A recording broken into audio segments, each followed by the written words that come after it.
Hi hello everyone. Be happy பட்டி channel viewers அனைவருக்கும் வணக்கம். இன்றைக்கி நம்ம பார்க்க போகிறது கொடுவா மீன் வறுவல்.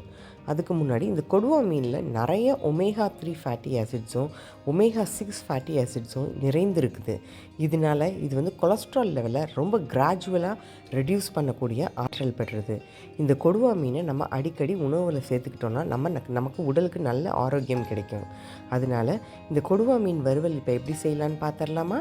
அதுக்கு ஃபஸ்ட்டு நம்ம இந்த கொடுவா மீனை க்ளீன் பண்ணிவிட்டு மசாலா போடணும். எப்படி செய்யலான்னு பார்க்கலாம். இப்போது நம்ம இந்த ஆற்று மீனான கொடுவா மீன் எப்படி ஃப்ரை பண்ணலான்னு தான் பார்க்க போகிறோம். இந்த மாதிரி ஃபஸ்ட்டு கொடுவா மீன் வாங்கி நல்லா நம்ம சுத்தம் செஞ்சு இந்த ஓரத்துலலாம் அழுக்கு இல்லாமல் நல்லா க்ளீன் பண்ணி எடுத்துக்கிட்டிங்கன்னா ஸ்மெல்லே இருக்காது சுத்தமாக. பாருங்கள், நான் இந்த மாதிரி உப்பு போட்டு கல் உப்பு போட்டு நல்லா க்ளீன் பண்ணி எடுத்து வச்சுருக்கிறேன். இப்போது இதுக்கு எப்படி மசால் போடலான்னு பார்த்துடலாம். இது வறுவல் பண்ணுறதுக்கு ரொம்ப நல்லாயிருக்கும் இந்த ஃபிஷ்ஷு. பாருங்கள், நல்லா ஃப்ரெஷ்ஷாக இருக்குது மீன். இப்போது இதுக்கு மசாலா எப்படி போடலான்னு பார்க்கலாம். இது 1 கிலோ அளவு மீன் இருக்கும். அதுக்கு ஃபஸ்ட்டு இந்த மாதிரி பூண்டு பல் எடுத்துக்கலாம். நல்லா நிறையா ஒரு கைப்பிடி அளவு எடுத்துக்கோங்க. இது பெரும் பல்லாக இருக்கிறதுனால நான் ஒரு 6-7 பல் எடுத்துருக்கேன். சின்னதாக இருந்ததுன்னா நீங்கள் ஒரு 10-15 பீஸ் எடுத்துக்கோங்க. இதை ஃபஸ்ட்டு ஒரு மிக்ஸி ஜாரில் போட்டு நல்லா பேஸ்ட் பண்ணி எடுத்துக்கலாம். இதுக்கு இஞ்சி கிடையாது, வெறுமனே பூண்டு மட்டும்தான். இதை நல்லா பேஸ்ட் பண்ணிவிட்டு நான் உங்களுக்கு காட்டுறேன். பாருங்கள், பூண்டு இந்த மாதிரி நான் பேஸ்ட் பண்ணி எடுத்துக்கிட்டேன். இப்போ ஒரு அகலமான பேசன் எடுத்துக்கலாம். இதில் ஃபஸ்ட்டு அந்த பூண்டு பேஸ்ட்டை மாற்றிக்கலாம். பாருங்கள், நான் பூண்டு பேஸ்ட் பண்ணி போட்டுட்டேன். ஒரு 1/4 டேபிள் ஸ்பூன் அளவு மஞ்சள் தூள் போட்டுக்கலாம். காரத்துக்கு ஏற்ற மாதிரி இது 1 கிலோ மீனுன்றதுனால ஒரு 1.25 ஸ்பூன் அளவு மிளகாய்த்தூள், தனி மிளகாய்த்தூள், வெறும் மிளகாய்த்தூள் இது, அதை ஆட் பண்ணிக்கலாம். மிளகு தூளாமல் ஆட் பண்ணலாம், மிளகு நுணுக்கியும் போடலாம். நல்லா நான் மிளகு தூளாகவே வச்சுருக்கிறேன். அது ஒரு 1/2 டேபிள் ஸ்பூன் அளவு போடுறேன். கொஞ்சமாக 1 டேபிள் ஸ்பூன் அளவு கடலை மாவு. இது போட்டிங்கன்னா நல்ல ஒரு கிறிஸ்பினஸ் கிடைக்கும், நல்ல டேஸ்ட்டாகவும் இருக்கும். மேலே ஒரு கோட்டிங் நல்ல ஒரு லேயராக வரும். தேவையான அளவு சால்ட் ஆட் பண்ணிக்கோங்க. உப்பு போட்டு தான் இந்த ஃபிஷ்ஷை கழுவிருக்கோம் நம்ம, அதனால் தேவையான அளவு பார்த்துட்டு கூட போட்டுக்கோங்க. உப்பு தேவையான அளவு. இப்போ இதில் ஒரு குழிக்கரண்டி அளவு நல்லெண்ணெய் ஊற்றி மிக்ஸ் பண்ணிக்கலாம். இப்போது இதில் எண்ணெய் கொஞ்சமாக ஊற்றிக்கலாம். நம்ம இது எதுக்கு நம்ம எண்ணெய் ஊற்றுறோன்னா, இந்த பேஸ்ட் நல்லா கோட் ஆகும் ஃபிஷ்ஷில். பாருங்கள், இந்த மாதிரி நல்லா மிக்ஸ் பண்ணிக்கோங்க. இப்போது இது கூட 1 டேபிள் ஸ்பூன் அளவு லெமன் ஜூஸ் ஆட் பண்ணிக்கலாம். இப்போ ஒரு மூடி அளவு லெமன் எடுத்திருக்கேன் நான். இதை நல்லா இதில் புழிஞ்சு விட்டுருங்க. அந்த கொட்டையை எடுத்துருங்க.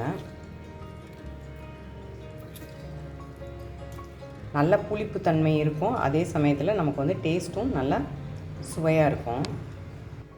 இப்போது இதை நம்ம நல்லா மிக்ஸ் பண்ணிக்கலாம்.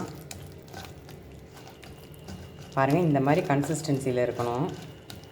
ரொம்ப தண்ணியாகவும் ஆகிடக்கூடாது, ரொம்ப கெட்டியாகவும் ஆகிடக்கூடாது. இப்போது ஃபிஷ் பீசஸ் ஒரு பீஸாக எடுத்து நம்ம இதில் வச்சு மேலே நல்லா இந்த மாதிரி கோட் பண்ணிக்கலாம். கோட் பண்ணிவிட்டு எல்லாத்தையும் ஒன்றா ஒரு பிளேட்டில் நம்ம எடுத்து வச்சிடலாம். பாருங்கள், 2 சைடு இந்த மாதிரி நல்லா கோட் ஆகிருக்கணும். இது மினிமம் ஒரு 1/2 அன் ஹவராவது மேரினேட் ஆகணும். பாருங்கள், இந்த மாதிரி கோட் பண்ணி நம்ம ஒரு பிளேட்டில் எடுத்து வச்சிடலாம்.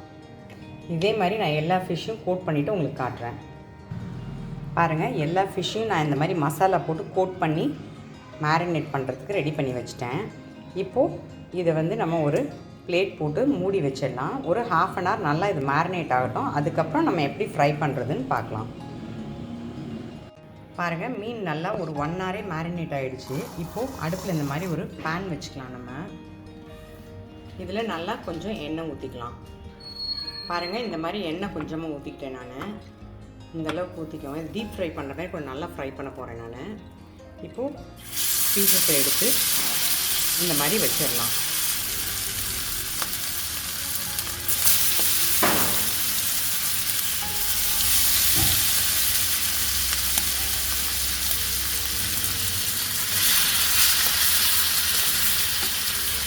நாலு பீஸ் வச்சுருக்கேன்.